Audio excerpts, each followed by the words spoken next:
The Battle of Plassey, fought on June 23, 1757, marked a pivotal moment in Indian history. It was a decisive victory for the British East India Company over the Nawab of Bengal and his French allies. The battle's outcome paved the way for the company's dominance in Bengal and, eventually, the entire Indian subcontinent. The East India Company, initially a trading corporation, had gradually expanded its influence in India during the 17th and 18th centuries.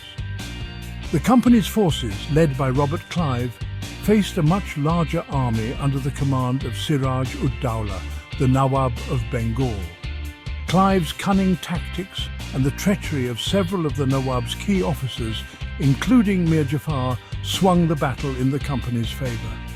The victory shattered the myth of Mughal invincibility and established the company as a major military force in Bengal. This set the stage for its territorial expansion across India. Following the Battle of Plassey, the East India Company transitioned from a mercantile entity to a de facto ruling power in India. This transformation was driven by the company's growing military strength and the weakness of many Indian states. One key instrument was the subsidiary alliance system, devised by Lord Wellesley. Indian rulers were forced to accept British residents at their courts and pay for a company army. This system effectively stripped Indian states of their sovereignty, making them vassals of the company.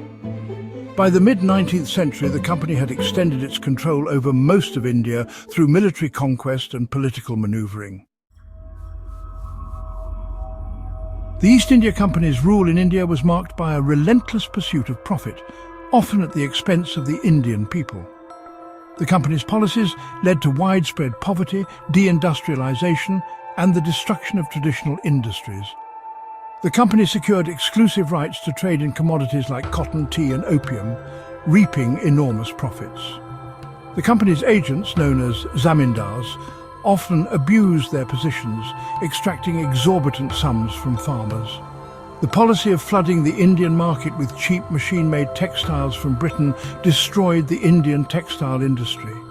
The drain of wealth from India to Britain enriched the British economy at the expense of the Indian people. Poverty and famine became widespread, reducing the once prosperous Indian economy to a shadow of its former self. The company's economic exploitation had a devastating impact on Indian society. The Great Rebellion of 1857, a turning point in British-Indian relations. The year 1857 witnessed the Great Rebellion, also known as the Sepoy Mutiny. This widespread uprising, though ultimately unsuccessful, shook the foundations of company rule. The rebellion was sparked by the introduction of new Enfield rifles, rumoured to be greased with animal fat, offensive to both Hindu and Muslim sepoys. The controversy ignited underlying grievances among the sepoys, including low pay and harsh treatment. The rebellion quickly spread, but the rebels lacked unified leadership and a clear strategy.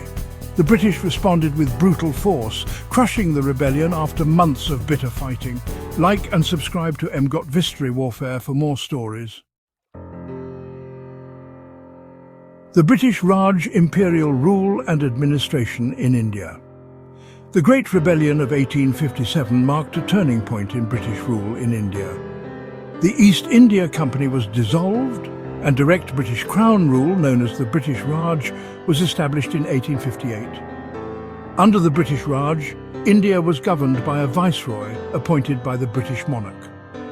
The administration was centralised with a bureaucratic structure headed by British civil servants known as the Indian Civil Service, or ICS. The British introduced a new legal system based on British common law and developed infrastructure like railways and telegraphs. Economically, the British Raj continued the East India Company's policies of exploiting India's resources for the benefit of the British Empire. These policies contributed to widespread poverty and agrarian unrest in India. The rise of Indian nationalism and the struggle for independence. The latter half of the 19th century witnessed the emergence and growth of Indian nationalism. The shared experience of British colonialism and growing awareness of Western ideas fueled the desire for self-rule among Indians. The formation of the Indian National Congress, or INC, in 1885 was a key catalyst for the growth of Indian nationalism. The INC evolved into a mass movement demanding complete independence. The early 20th century saw the rise of new leaders and ideologies within the Indian nationalist movement. Independence, partition, and the legacy of British rule. The outbreak of World War II in 1939 proved to be a turning point in India's struggle for independence. The war weakened Britain, making it increasingly difficult to maintain its hold over India. The Indian National Congress, led by Mahatma Gandhi, launched the Quit India movement in 1942, demanding immediate independence. In the aftermath of World War II, the British government finally agreed to grant India independence. On August 15, 1947, India gained independence, but the joy of freedom was overshadowed by the horrors of partition.